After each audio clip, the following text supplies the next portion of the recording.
someone's having a bad week, a single parent needs a break, they can come and have somewhere to stay, be fed, and not lose their mind, or a politician who's stressed out, you can come and just connect with the land, the soil, community, and go back to work again.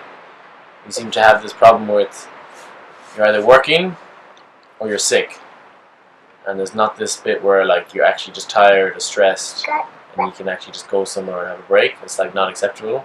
Either you're working 5 days a week or you're in hospital, and that shouldn't be where we get to. It's different people as well. Everyone's got a different thing. With the farm, for me, is great because it involves all sorts of people. There's people who would be very physical and they want to work. People want to do very practical things like plumbing or drainage or whatever, different things. And then some people are totally creative artists and they're into making the place look beautiful and the aesthetics of the place, and there's lots of that goes on here, and even the planting and the colours, and we do a thing called polycropping where we're not just planting blocks of the same crops. We are sometimes, but we're always trying to intermix. There's kale and Nemenia, it's just a salad lettuce, and then the celery and lettuce, and we're always mixing things together, planting flowers in amongst the brassicas, and just kind of brings life into the place. The place looks more attractive to be here, and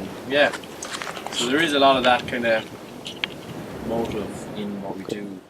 And when we're making the boxes, we make a box a week for people, and it's a practical thing. It's a €15 box or a €30 box worth of vegetables which we give them, but it's always about getting them the right variety, the tastes, the colours, so it looks like a whole kind of wholesome box. And that's very kind of creative and enjoyable process to create those boxes every week, kind of stuff. So I would never think of myself as an artist, and then I'd always joke and I'd say sure, the garden is like art as well, and and then the more and more I kind of get into it and get more passionate about it and doing it, I kind of think it is as much art as it is any other thing, because you need a dream, you need a vision, and then you need to start practicing and doing it, and and how it comes out, beautiful. This was rushes and weeds and grass only in May, and then we've been feeding lots of people out of it and all the different colours, and it's great. The garden certainly from scratch, it's totally like a blank canvas.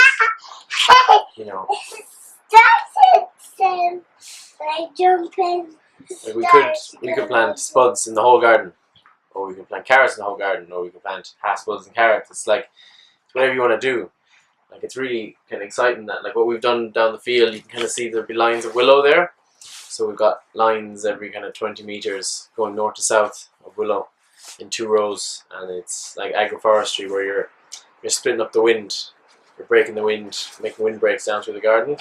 So you're creating microclimates in between, which would be a very new concept, and no one would ever do it really traditionally.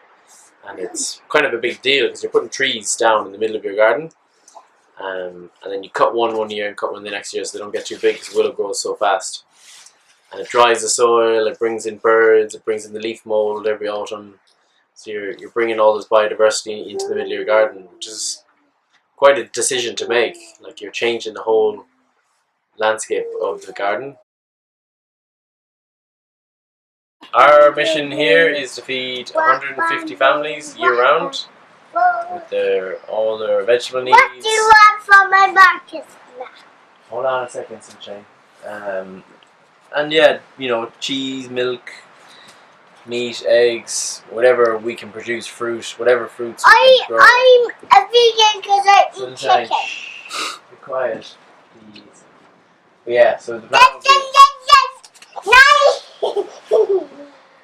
to feed these 150 people year-round and go to the markets and have events and keep people.